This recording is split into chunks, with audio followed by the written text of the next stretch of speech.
This is part two of the Sellout series. Black Lives Matter. The riots, the people, the leadership, the outcome. Welcome to Just Us, Not All.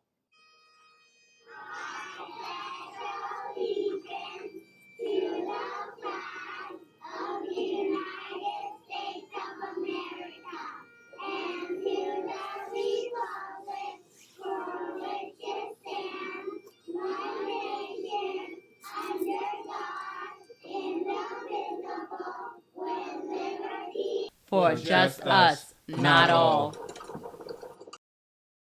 Now, to go with Black Lives Matter and their entourage, Black Lives Matter was started by... Why is Black Lives Matter important for the U.S. right now and in the world? Black Lives Matter is our call to action.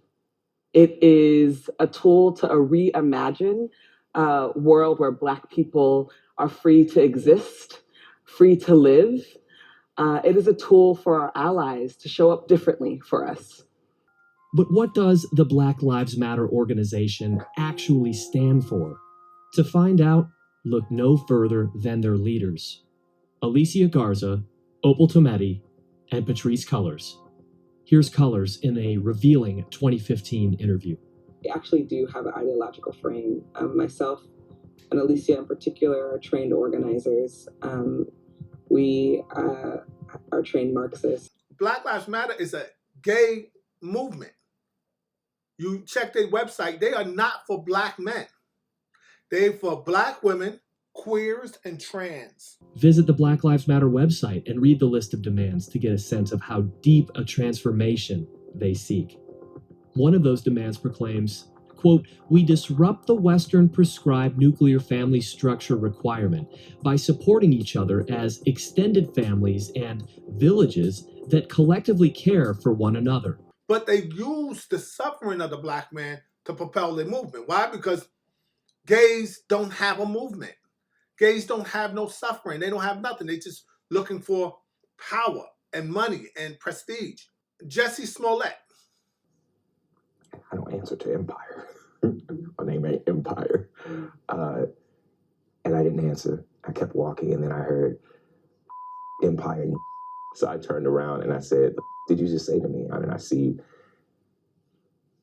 the attacker masked. And he said, "This MAGA country punches me right in the face." So I punched his ass back. And I said, I was just jumped. And then I look down and I see that there's a rope around my neck. He knew gays didn't have nothing. It ain't like we can go in history and go, oh, I can show you Black people were hung, raped, killed, murdered. Their houses was taken. Their houses was burned down. Slavery, redlining, Jim Crow. I can go through history and just keep naming it. And how Blacks was discriminated against.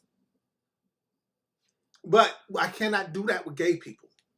Since posting bail, Jussie Smollett faces new serious legal trouble. The Chicago grand jury indicting the actor on 16 felony counts, saying he lied to police in 2 separate interviews about being the victim of a hate crime.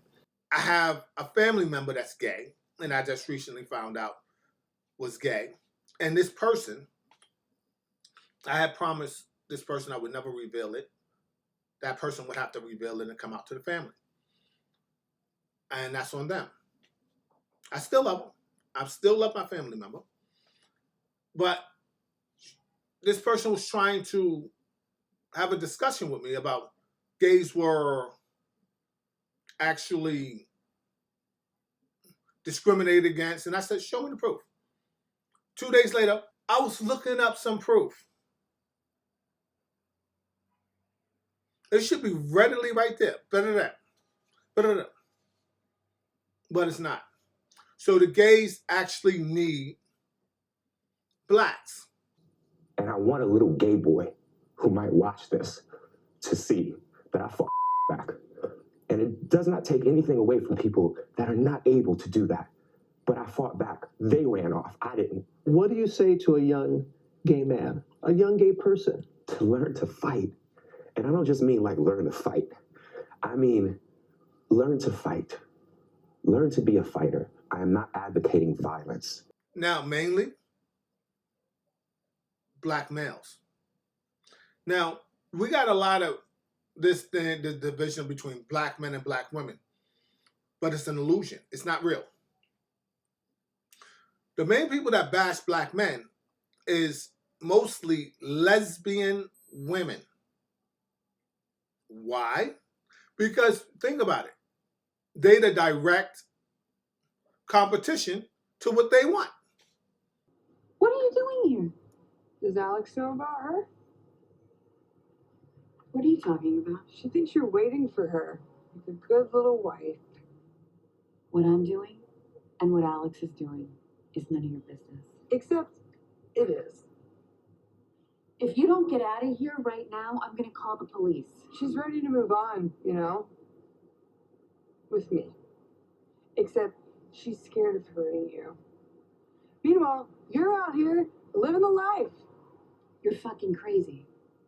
That's all that really is. So it's really not a whole bunch of black men and black women hating each other. They just like to give you that illusion. That's why they give the people that want to come on television shows and bash the black man, they give them the platform because they're trying to create an illusion to divide the black community. When I think about black men and dating in general, I think about their preferences. And sometimes I don't feel like they're always checking for us. Hello. So I think specifically of a well-known celebrity who has been highly publicized for beating black women. But when I think about what his recent comments were about the hair of black women and who he would date based on her hair texture, it infuriated me thinking that, well, that one, who is a role model for a lot of black men. This community has used the black community because, like I said, they have no stories. So the gay and lesbian community goes to the gay and lesbian black people and get them on the forefront and say, oh, it's about black people. And when we get the proceeds or whatever, it comes to us. So I've been learning a great deal about interdependence. I've been learning about how to trust your team. Come up with this new mantra after coming back from a 3-month sabbatical.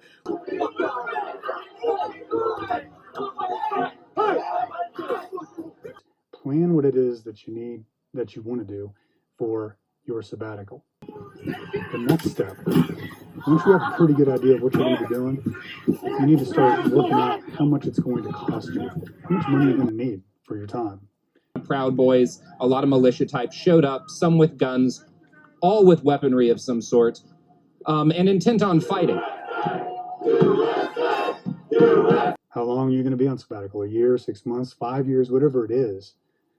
Know how much money it's going to cost based on what you want to do. $1 million.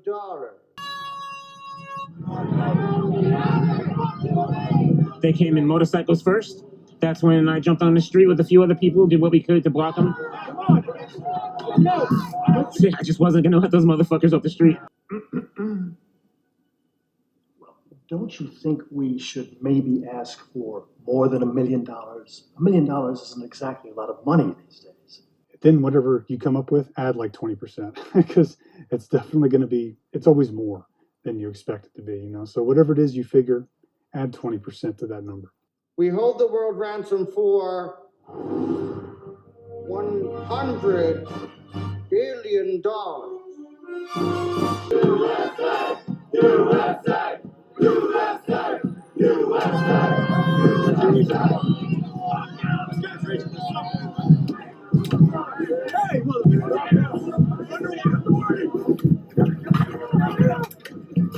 Now, once you've decided how much money you're going to need and what you're going to do on your sabbatical, go back to your date that you set to begin your sabbatical.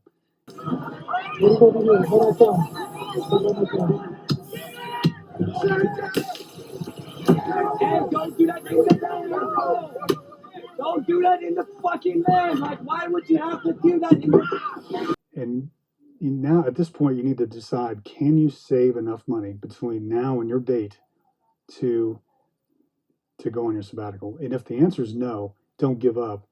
It's not a failure. As all it is an adjustment. Just make an adjustment to the date. And what I learned in this process was that we need to acknowledge that different people contribute different strengths, and that in order for our entire team to flourish, we have to allow them to share and allow them to shine. And so during my sabbatical with the organization that I also work with, I saw our team rise up in my absence. Shut the fuck up. Get up, you fucking pussy. Everything that you fucking did to me, bitch. Told you I'd get you. They were able to launch new programs, fundraise, and when I came back, I had to give them a lot of gratitude and praise because they showed me that they truly had my back and that they truly had their own backs.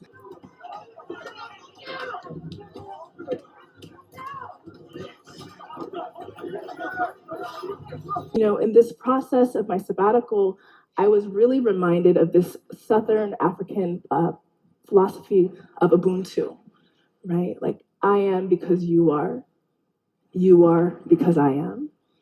And I realized that my own leadership, the contributions that I'm able to make, is in large part due to the contributions that they make, right? And I have to acknowledge that, I have to see that. And so my new mantra is keep calm and trust the team. And also keep calm and thank the team. We showed up to represent Portland, and we showed up in big numbers. And I'll tell you what, the power of our community, the strength of our people, and the fact that we've been doing this for 87 fucking days, and we've been getting our asses beat by DHS, by the fucking feds, by PPD, we can handle this shit and we can handle them. And if they come back next Saturday, we'll fucking handle it again. We are strong. I promise you, we are fucking strong. And that's the plan. And you're not allowed to say nothing because if you say something, you're a homophobe. If you're black and you say something, you're a homophobe. And if you're white, you say something, you're racist. But I'm pretty sure that people already peeped this. Because Black Lives Matter, what? All this money. They getting literally paid while people are dying. You're waiting for somebody to die, not to save them, but to get paid. Now you run around buying houses. You ain't make the community better. You didn't go into the black community and say, yo, we got all this money. They raised over $90 million. Black Lives Matter. A lot of that came from poor people donating $5 here, $10 there. Remember, I told you there was 44,200,000 black people in America. And if all of them donate $5,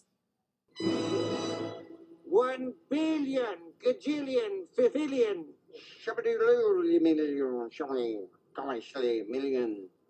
And now Black Lives Matter is buying houses. She has my respect because she's unapologetic in her approach. She's telling you what she is. She's a Marxist. So Marxists steal money from other people and they enrich themselves until the people that they stole from are poor. And so she has stolen money from other people on the pretext of a lie that is Black Lives Matter. And she's enriched herself and she's brought 4 homes. I mean, you have to kind of appreciate the honesty. She's not hiding by any means, you know? And so, yeah, I tend to agree with you here. She's a communist through and through, and she's been unbelievably unapologetic in her approach. They're not building community centers. They're not building help centers. They're not taking the money and saying, let's build a help center in a black community. Let's get a help center that has lawyers. So if a black person is arrested unduly, we will have lawyers to handle that. No. They said, give me that. I'm going to get me a house. Party over here, party over there. But you know what? I'm not shocked and I'm not surprised. We knew that Black Lives Matter was taking in over $90 million in donations. And just a few months ago, local chapters did speak up and said they have not seen any of the money hit black communities across the country. So I'm not shocked about it. But guess what? This is the only country in the world where racism can make you a millionaire. Racism in 2021 is just a racket. It's a race hustle. It's been going on for many, many years. And to keep it alive keeps these people in business, and that's why we continue to hear about it.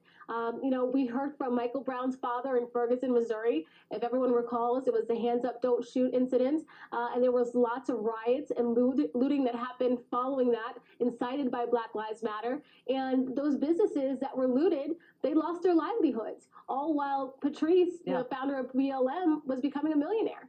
In conclusion, as you see, Black Lives Matter took money, over $90 million. Nobody knows how much more than $90 million it was. They did nothing for the black community, but enriched themselves, brought themselves houses, going on sabbaticals. Come up with this new mantra after coming back from a 3-month sabbatical, which is rare for Black women to take who are in leadership. And I'll tell you what, the power of our community, the strength of our people, and the fact that we've been doing this for 87 fucking days, and we've been getting our asses beat by DHS, by the fucking feds, by PPD. 3-month sabbaticals, while people are fighting for 3 months, fighting, bleeding, sweating, going to jail. Some may even die. And they live in a high life of a fight that they started and instigated. Did they sell out? Are they just getting paid? Are they just using the people? What was your reaction when you saw Facebook censoring around the world stories about the real estate shopping spree by the anti-capitalist co-founder of Black Lives Matters? That's Patrice Cullors. 4 homes worth more than $3 million. What do you say? Or something at work even more sinister. Is this an alphabet community organization? Something to think about. Next, we will be talking about a sellout called Candace Owens. Please leave a like, subscribe, and hit the bell notification so you can be notified every time we upload a new video. Thank you. This was Just Us, Not All. Al Sharpton must be looking at this and saying, like, I've done this for 40 years. Where did I go wrong? I don't have a house in Topanga Canyon. Right, exactly right. It's completely ridiculous. And, you're right. The corporations are standing behind her, which is incredibly interesting. And you pointed to something really important. These corporations that are pouring millions and millions of dollars into Black Lives Matter, and you're correct, they said we raised more than $90 million. How much more, we will never know. But $90 million, of which $21 million apparently went to, according to Black Lives Matter themselves, it went to building the Black movement. Like, I don't even know what that means.